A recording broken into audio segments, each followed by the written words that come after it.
जय श्री राम। सभी को बहुत सारा शुभकामनाएं। आप लोगों ने मेरे चैनल को बहुत ही अच्छे से देख रहे हैं। आज एक बात मैं आप लोगों के सामने रखने जा रही हूँ।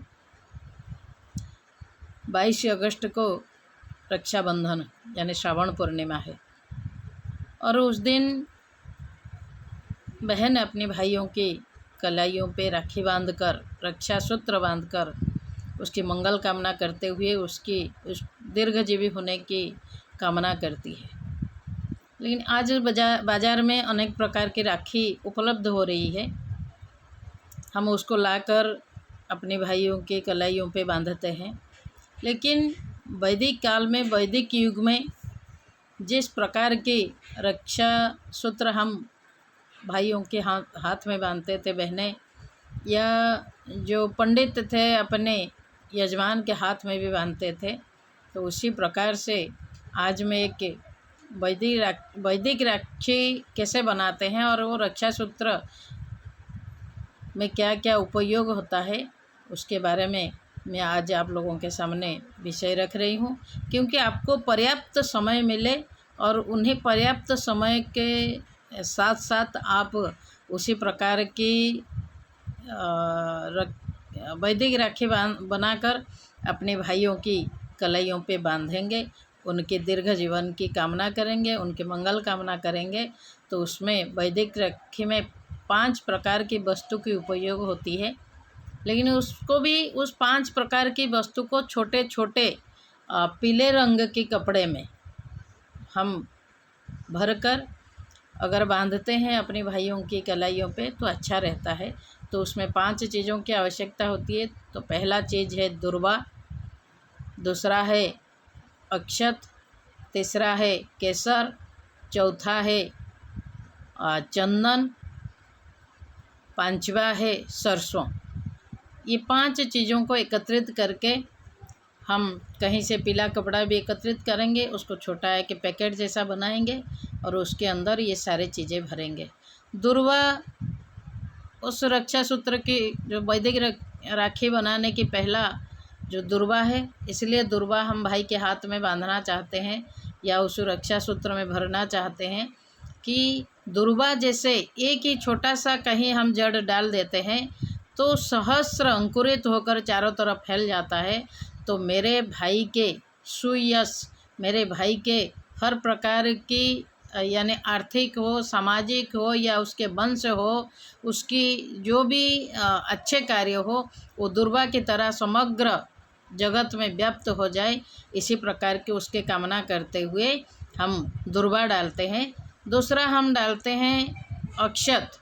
अक्षत इसलिए डालते हैं कि ये अक्षत को मेरा भाई का जो वंश हो, जो भी उसके शरीर भी हो, उसका मन हो, ये संपूर्ण रूप से तन से, मन से और आध्यात्मिक रूप में भी ये अक्षत बने रहे, कभी क्षय ना हो, उसका कोई क्षत ना हो, अक्षत रूप में रहे। इसी प्रकार से हम अक्षत डालते हैं। और तीसरा हम डालते हैं केसर। केसर का तेज का प्रकोप होता है, तेज।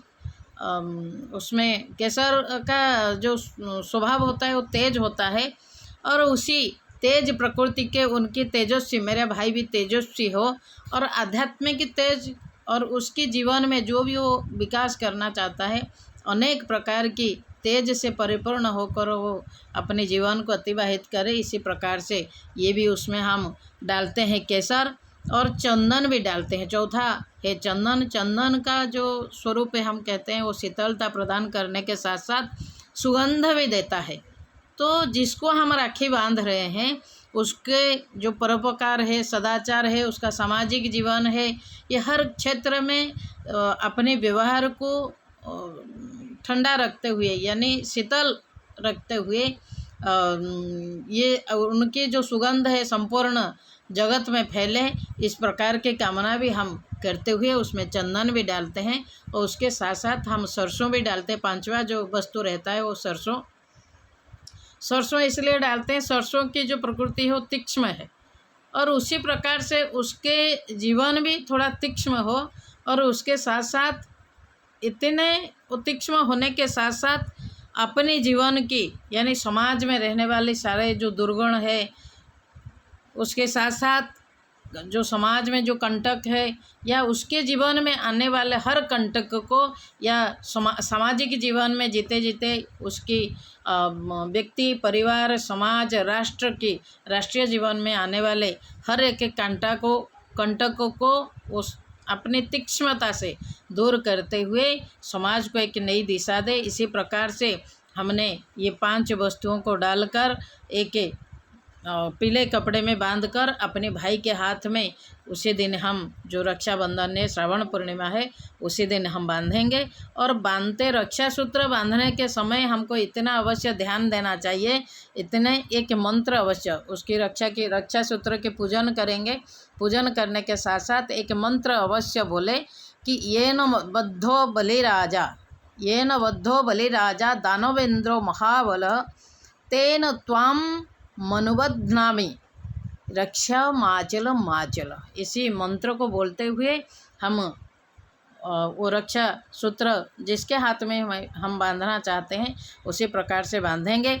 और उसका अर्थ क्या है न, जिस रक्षा सूत्र में दानवों की महापराक्रमी राजा बलि धर्म के बंधन में बांधे गए थे, तो उसी प्रकार से अर्थात धर्म में प्रयुक्त किए गए थे, तो उसी सूत्र में तुम्हें मैं बांधता हूँ, यानी धर्म के लिए मैं प्रतिबद्ध करता हूँ तुमको। तो इसलिए तुम इसे रक्षा सूत्र को धारण करते हुए धर्म के मार्ग पर चलते हुए तुम्हारा जीवन को विकसित करो, या उसकी जीवन विकसित हो। इसी प्रकार की भावनाओं को लेकर हम ये रक्षा सूत्र अपने जिनको भी हम बांधना चाहते हैं, चाहे भाई हो और जो भी जिनके जैसे पंडित लोग भी बांधते हैं अपनी यजमान को, उसी प्रकार से कोई भी किसी के हाथ में बांध सकता है। तो ये रक्षाबंधन के लिए मैं ये रक्षाबंधन के बहुत पूर्व से ये विषय आप लोगों के सामने इसलिए रख रही हूँ कि आप लोग रक्षा सूत्र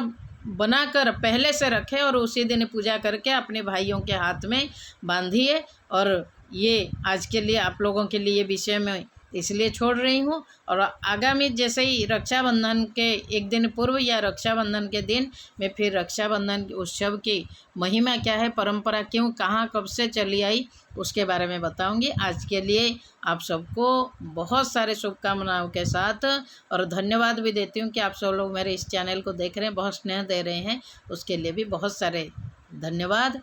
जय श्री राम, भारत माता की जय।